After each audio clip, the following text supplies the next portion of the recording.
Hey guys, welcome back to another ShMoR3S Daily. But before we get into today's video, please subscribe and hit the bell so you may always be notified of my future videos. Drop me a like and follow me on ShMoR3S Gaming and Gaming News on Facebook. Also follow my Twitch for future live streams.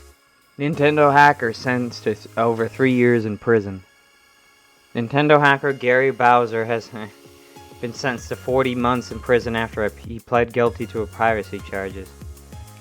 Bowser was one of the leaders of the team executor, a sophisticated for-profit video game hacking group that created and sold console hacking software and hardware, such as mod chips. The group consists of over a dozen individuals located worldwide, and their tech allowed consoles such as the Switch, Nintendo 3DS, and the NES Classic, the PlayStation Classic, and Xbox to run pirated games. Unlike others in the emulation modding community who have created free open source software, team executive charged money for their services. Bowser's role included running websites that, according to U.S. Department of Justice, marketed these projects to customers while helping create and support online libraries of pirated games. Naturally, their activity drew for the ire of Nintendo, who wrote in the U.S. government to launch a formal investigation. Bowser and the other team executive leaders Max Lurin of France and Yuaning Chen of China were arrested in September 2020 and initially charged with 11 felony counts each. The men potentially faced over 20 years in prison. Jesus. And Nintendo is always really guarded with their IP, so that doesn't surprise me.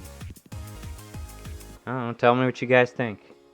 Horizon Forbidden West hits PlayStation 5 and PlayStation 4 on February 18th. It seems players are excited to return to Aloy's journey because its predecessor, Horizon Zero Dawn, just surpassed a new milestone: 20 million copies sold. Jeez. I thought they were talking about this as the early release, but apparently not. It's no surprise, Zero Dawn is one of the PlayStation's best-selling games, and it makes sense that more people picked it up in the run up to Forbidden West. What better way to catch up on the story of Aloy's first journey in the original 2017 game, still through 2020. 20 million is a massive number. Okay, English. Okay, well, it's pretty much the same thing over and over again. 20 million copies sold for its first entry in the series. That's kind of insane. Resident Evil 4 Remake will be more horror-focused report. So, I guess they're making a remake of the Resident Evil 4. I mean, they've practically done almost every of the other ones. Remakes seem to be I'm sorry about that, guys. Remakes seem to be a focus of Capcom and some other companies. In a new report by Fanbit, more details on the rumored Resident Evil 4 remake have surfaced. According to site's sources, Capcom's approach to the unannounced project will deviate from the original game, with some scenes being drastically changed. Another departure will see a decent portion of the game allegedly take place at night, including an early sequence featuring protagonist Leon Kennedy fighting off a horde of infected villagers. In another twist, even the tone of Resident Evil 4 Remake might be altered. The original game was noteworthy for steering the franchise away from survival horror and towards a more action-packed experience, but the remake could return to the game's spookier roots. According to Fanbit, its direction is inspired by Resident Evil 4's original prototype builds, which had a heavy emphasis on horror and supernatural elements. Alright. A lot of remakes coming. Well, within the last 4 or 5 years. Heard that the next Call of Duty series would be returning to Modern Warfare. I saw the article on that at one point. I'll have to find it here. It's on the article.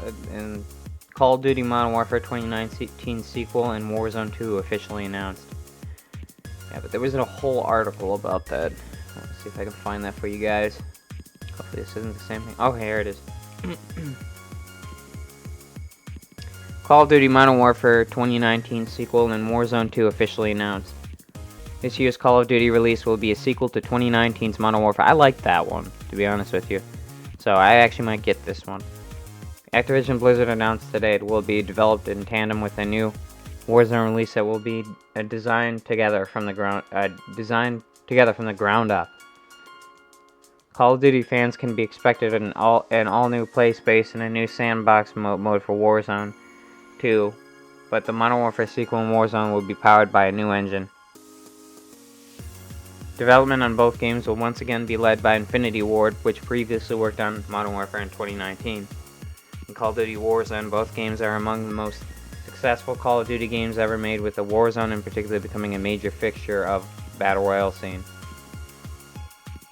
Call of Duty 2022 news was released as part of a community update that includes info for Season 2 of Call of Duty Vanguard Warzone. Activision Blizzard is promising more than 30 improvements ahead of the next season's launch on February 14th, including fixes to blockages in Modern Warfare's multiplayer.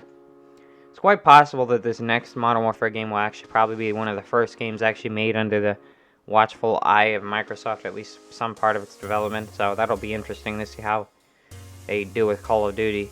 Tell me what you guys think in the comments section. I'm actually looking forward to this one a little bit. Hard drugs, sex ban, and Twitch usernames. Twitch, in an effort to curb hateful conduct and harassment, updated its username policy this week to bar references to sexual acts, arousal fluids, or genitalia, as well as references to hard drugs, with marijuana specifically exempt, along with alcohol and tobacco from the ban. It's unclear if a trend of something specific triggered this change. In a note to users published Thursday, Twitch said it already removed many reported usernames under its existing policy, but the company said, "We believe establishing stronger standards is needed to cultivate a diverse, inclusive global community on Twitch." Well, that is all there is to that one, I guess. I mean, I could read further, but basically, you can't use anything referencing alcohol or hard drugs or sex in your freaking usernames or your handles on this platform now. Alright guys, I'm going to call it there for today. What news I don't get here, I'll post on my Twitter, and I'll see you guys in the next video.